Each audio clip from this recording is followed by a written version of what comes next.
Cabin mate 24 hours study hall and work space mobile app download చేసుకుని ఇప్పుడే మీ cabin book చేసుకోండి. So దీనికి కూడా P4ని ప్రాపర్ నేమ్తో తెలుగువారి నూతన సంవత్సరం ఉగాది 30వ తారీఖున P4 లాంచ్ చేస్తున్నాం అని చెప్పి మీ అందరికీ తెలియజేస్తున్నాం. అక్కడి నుంచి దీన్ని మనం అందరం ఏ విధంగా అమలు చేయాలో అమలు చేసుకుంటూ ప్రభుత్వం తీసుకొచ్చేదే కాకుండా వినూత్నమైన ఆలోచనలతో ఫస్ట్ ఫేజ్ జీరో పావర్టీ, దానికి ఒక 35 లక్షలు అంటే బాటమ్ 20% అంటే 35 లక్షలు వస్తున్నారు. ఆ 35 లక్షల్ని 2 కేటగిరీగా పెట్టుకున్నాం. ఫేజ్ 1 20 లక్షలు అంటే బిలో పావర్టీలో కూడా కింద ఉండేవాళ్ళు లాస్ట్ కేటగిరీ. నెక్స్ట్ ఫేజ్ 15 అంటే ఫేజ్ 1 20 లక్షలు, ఫేజ్ 2 15 లక్షలు.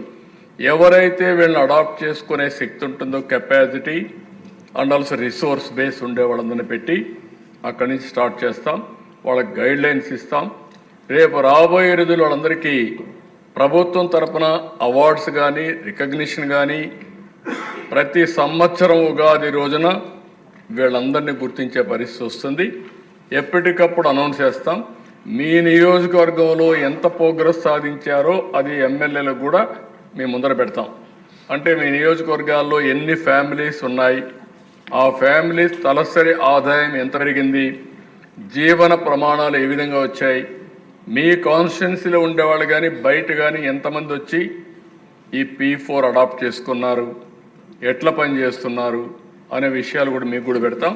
ఇది వర్కౌట్ చేసి పాలసీస్ అన్ని కంప్లీట్ చేసి ఈ నెల 30వ తారీఖున తెలుగు సంవత్సర నూతన సంవత్సరం రోజున ఉగాది రోజున దీన్ని ప్రారంభిస్తామని చెప్పి కూడా నేను మీకు తెలియజేసుకుంటూ, మీకు ఏదైనా డౌట్స్ ఉంటే చెప్పండి, డౌట్స్ లేకపోతే అమలు చేయండి. ఈరోజు మనందరం చేయాల్సిన ఒకటే మార్గం, దీన్ని అమలు చేయాలి.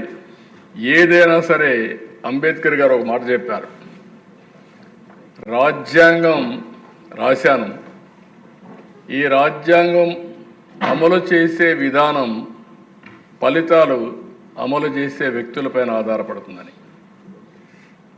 అంటే ఆయన ఉద్దేశం ఏంటంటే మంచివాడు వస్తే ఈ రాజ్యాంగంలో ఉండేటే కాకుండా అదనంగా చేర్చి ఇంకా బ్రహ్మాండంగా అమలు చేస్తారు. చెడు వ్యక్తులు వస్తే ఈ రాజ్యాంగాన్ని అమలు చేసేదంటూ తూట్లు పొడుస్తారని చెప్పారు. గడచిన 5 సంవత్సరాల గత ప్రభుత్వంలో ఏం జరిగిందో మీరే చూశారు. అందుకని ఇది మన చేతుల్లో ఉంది. ఆ స్ఫూర్తిని తీసుకొని మనం ఏ విధంగా అభివృద్ధి చేయగలుగుతామో చాలా స్పష్టమైనటువంటి టార్గెట్స్ పెట్టుకున్నాం. 2029 మళ్ళీ ఎన్నికలు పోయే రోజున మనం ఏం చేస్తామో చెప్పి ప్రజల దగ్గరికి వెళ్తాం. ఆ తర్వాత కూడా 2047కు ఇప్పుడు సాధించిన ఫలితాలు చూసి మనం ఎక్కడుంటాం కూడా ప్రజల్లో ఒక నమ్మకాన్ని కల్పించడానికి ముందుకు పోతున్నాం. దీన్ని పూర్తిగా మెంబర్స్ అందరూ స్వాగతించడమే కాకుండా అమలు చేయడానికి భాగస్వాములు కావాలని మిమ్మల్ని, అదే సమయంలో ప్రజలందరికీ విజ్ఞప్తి చేస్తున్నాం. ఒక స్పష్టమైన వైఖరిని తీసుకున్నాం. మీరందరూ భాగస్వాములు. ఇందులో ప్రతి ఒక్కరికి మీరు భాగస్వాములే కాకుండా మీకోసం తయారు చేసిన విజన్ ఇది, మీరు గెలిపించిన ప్రభుత్వం తయారు చేసిన విజన్ ఇది. దీంట్లో పూర్తిగా భాగస్వాములయ్యి సహకరించవలసిందిగా మరొక్కసారి ప్రజలందరికీ విజ్ఞప్తి చేస్తూ మీ దగ్గర సెలవు తీసుకుంటున్నాను.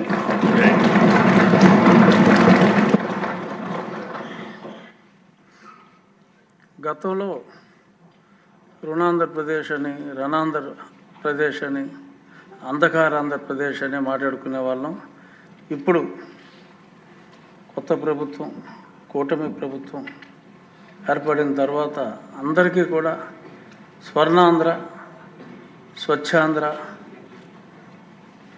విద్యాంధ్ర, ఆరోగ్యాంధ్ర, ఇది పరిపూర్ణ విశ్వాసం అయితే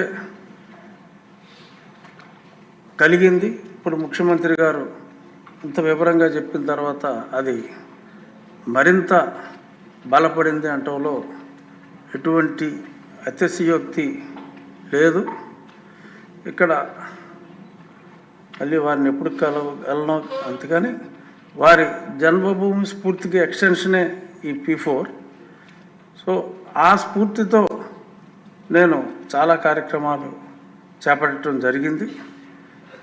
మీరన్న 30వ తారీఖుకి ఒక అద్భుతమైన P4 ప్రణాళికతో ముందు రావడానికి రెడీ చేసుకుంటున్నాను సార్. అది తమ టైం తీసుకుని నేను మీకు ప్రజెంట్ చేస్తాను. 30వ తారీఖున అందరూ కూడా ఆల్ ఎమ్మెల్యేస్ మీ నియోజకవర్గాల్లో మీరు P4 కూడా ప్రారంభించండి. లాంఛనంగా నూతన సంవత్సరం, తెలుగువారి నూతన సంవత్సరం మొదట వచ్చే పండుగ. ఈ పండుగ రోజు మీరు సంకల్పం చేయండి. ఉగాది చేస్తారు, అది చేసిన తర్వాత దీనికి కూడా సంకల్పం చేయండి, ఇనాగ్రేట్ చేయండి. ఏం చేశామో తీసుకొచ్చి మీకు చెప్తాను. కాన్స్టిట్యున్సీ యాజ్ ఏ యూనిట్, జిల్లా యాజ్ ఏ యూనిట్ మీకు చైర్మన్. మళ్ళీ అది మర్చిపోవద్దండి. సుమన్ టీవీలో మీ పర్సనల్ అండ్ బిజినెస్ ప్రమోషన్స్ కోసం కింది నెంబర్కి కాంటాక్ట్ చేయండి.